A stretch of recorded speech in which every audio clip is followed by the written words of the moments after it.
दोस्तों, अगर आप बाज़ार में अपना पैसा इन्वेस्ट करना चाहते हैं तो अभी जुड़े एंजल ब्रोकिंग के साथ में, क्योंकि यहाँ आपको मिलती है एक अच्छी एडवाइस और भरोसेमंद सर्विस। और यहाँ अकाउंट ओपन करना भी है बिल्कुल फ्री ऑफ कॉस्ट। तो आज ही जुड़े एंजल ब्रोकिंग के साथ में। अकाउंट ओपनिंग लिंक डिस्क्रिप्शन में है।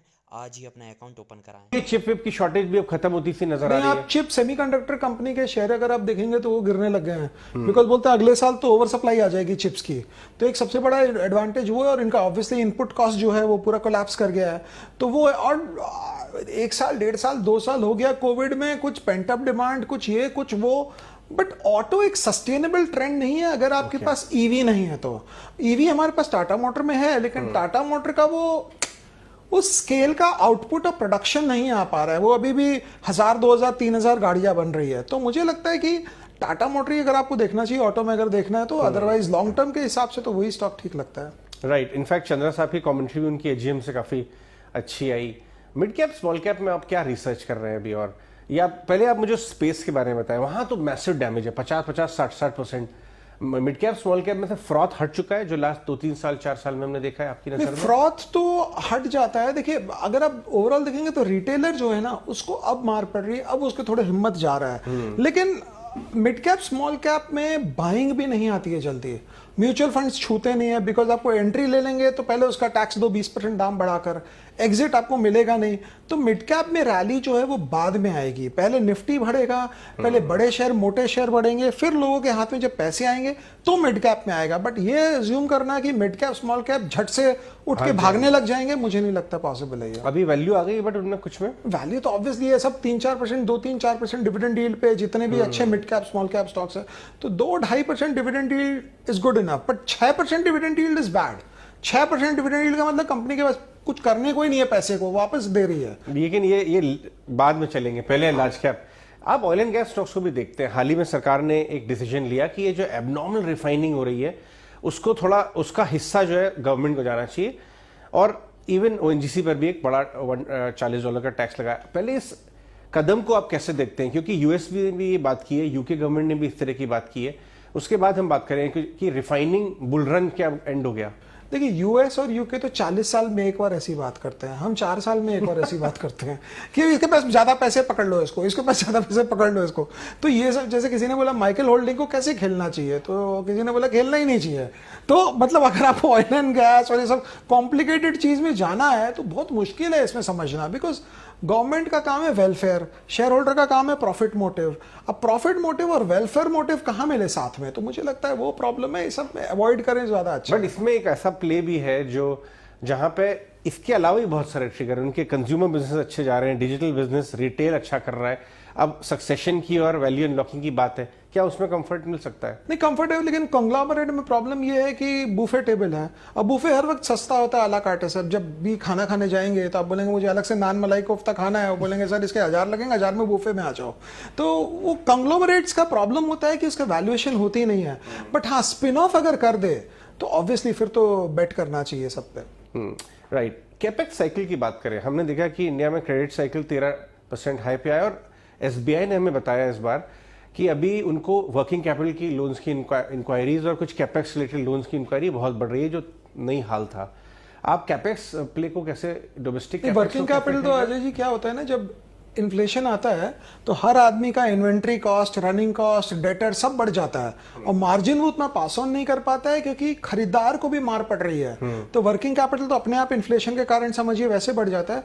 बट केपेक्स साइकिल तो आएगा ही ना, बिकॉज ये इतना पैसा जो प्रिंट हुआ है चाहे इंडिया में या अब्रॉड, वो तो आएगा। लेकिन मुझे लगता है ब्रॉडली थोड़ा सा मेटल में केपेक्स साइकिल थोड़ा सा प्रॉब्लमैटिक था, बिकॉज स्टील में देखना पड़ेगा केपेक्स साइकिल कैसे चलता है, जो एक्सपोर्ट का कर्व्स हमने लगाया या उस पे देखना होगा। बट ओवरऑल मुझे लगता है कि इन्फ्लेशन मतलब कि सामान मिल नहीं रहे हैं तो केपेक्स तो आना ही पड़ेगा।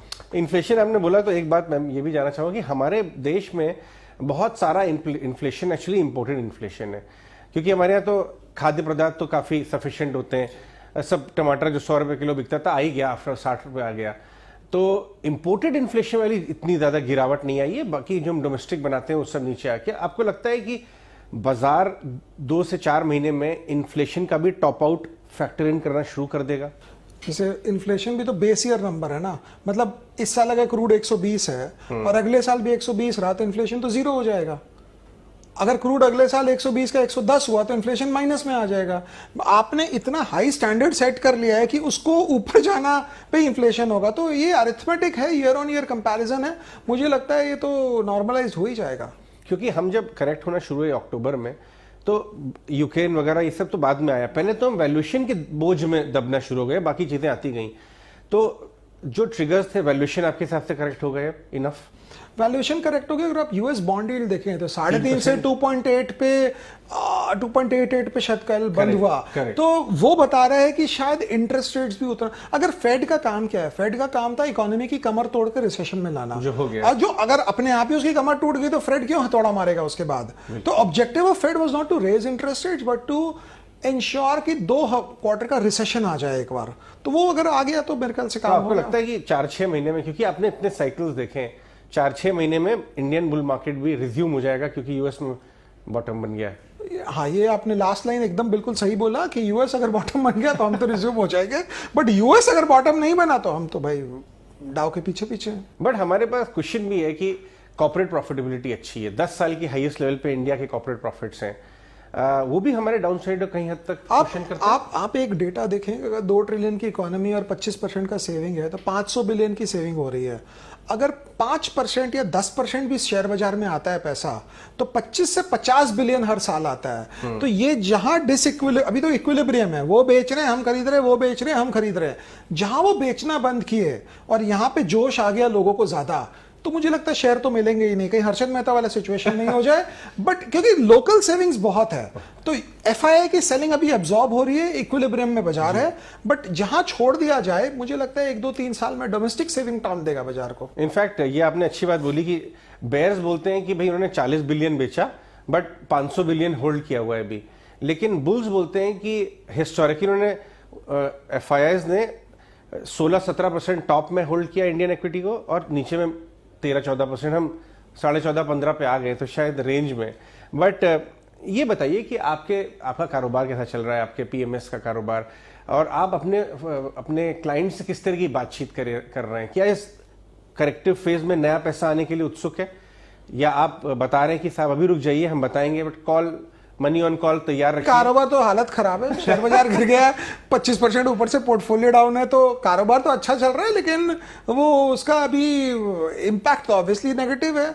क्लाइंट हमारे बहुत पुराने क्लाइंट है, वो परेशान नहीं करते, फोन नहीं करते, फोन करके यही बोलते हैं सर क्या हाल है, तो वो कोई प्रॉब्लम नहीं है। बट हाँ, 1-2 जन ने जरूर घोर मंदी में रिडीम कराया 15-100 15-200 में। लेकिन अजय जी बात ये है कि नॉर्मली हम खुद बोलते हैं अरे मत करो रिडीम, इस बार हमारी भी हिम्मत नहीं थी बोलने की तुम मत करो रिडीम, बिकॉज कौन रिस्क लेगा इस बाजार को देखते हुए, कल को कुछ भी हो जाए तो ये फर्स्ट टाइम हुआ है कि हमने किसी को रोका भी नहीं तो नॉर्मली हम बोलते हैं यार रुक जा, तुम 1-2 महीना देख लो उसके बाद, but this time we didn't stop, we said ठीक है भाई तुमको करो। उसने बॉटम के लगभग ही कराया 15-100 15-200 जब निफ्टी था तो। लेकिन आप अपने जो plane vanilla PMS product main strategy, उसके अलावा भी कुछ इनोवेटिव प्रोडक्ट्स आप सोच रहे हैं लॉन्च करने की? जी हाँ, हम एक स्मॉल केस लाने का सोच रहे हैं, वो शायद इसी हफ्ते निकल जाएगा। आइडिया है कि 50 लाख 1 करोड़ 2 करोड़ हर आदमी के पास होता नहीं है और हर आदमी जुड़ना चाहता है इस स्टॉक मार्केट के साइकिल के साथ, और ये बहुत अच्छा समय है किसी को भी स्टार्ट होने का। यहाँ से 5% गिर जाए 7% गिर जाए लेकिन ज़्यादा यहाँ से गिरावट लगती नहीं है, तो हम एक स्मॉल केस लॉन्च कर रहे हैं जो अभी होएगा बहुत जल्दी, मेरे ख्याल से 1-2 दिन में हो जाएगा। और खास बात यह है कि हमने खुद फैसला किया है कि हम अपने स्मॉल केस में हर महीने 10 लाख रुपए हम अपना पर्सनल पैसा डालेंगे अपने small case, SIP type, so that लोगों को कॉन्फिडेंस आए कि ये डॉक्टर वो दवाई जो हमें दे रहा है विटामिन की खुद भी वही खा रहा है। हलवाई जो है वो अपनी मिठाई खुद खाता है यहाँ पे। नहीं तो ये आपने बड़ी अच्छी बात कही कि आपका जो निष्कर्ष है पूरा तजुर्बे का, इतने साल का, तेजी मंदी वगैरह, और ऑफकोर्स प्रोफेशनल फंड मैनेजर बनने के बाद भी, कि यहाँ से आपको 5 से 10% का डाउन साइड वर्स्ट केस में दिखता है। बिल्कुल। और ऊपर में 3-4 साल की, अब क्योंकि कॉर्पोरेट साइकिल तो ठीक ही चल रहा है अर्निंग्स का, पोर्टफोलियो लेवल पे 10% से ज्यादा यहाँ से जाना ही, 10% चला गया तो त्राही मच जाएगी मेरे हिसाब से।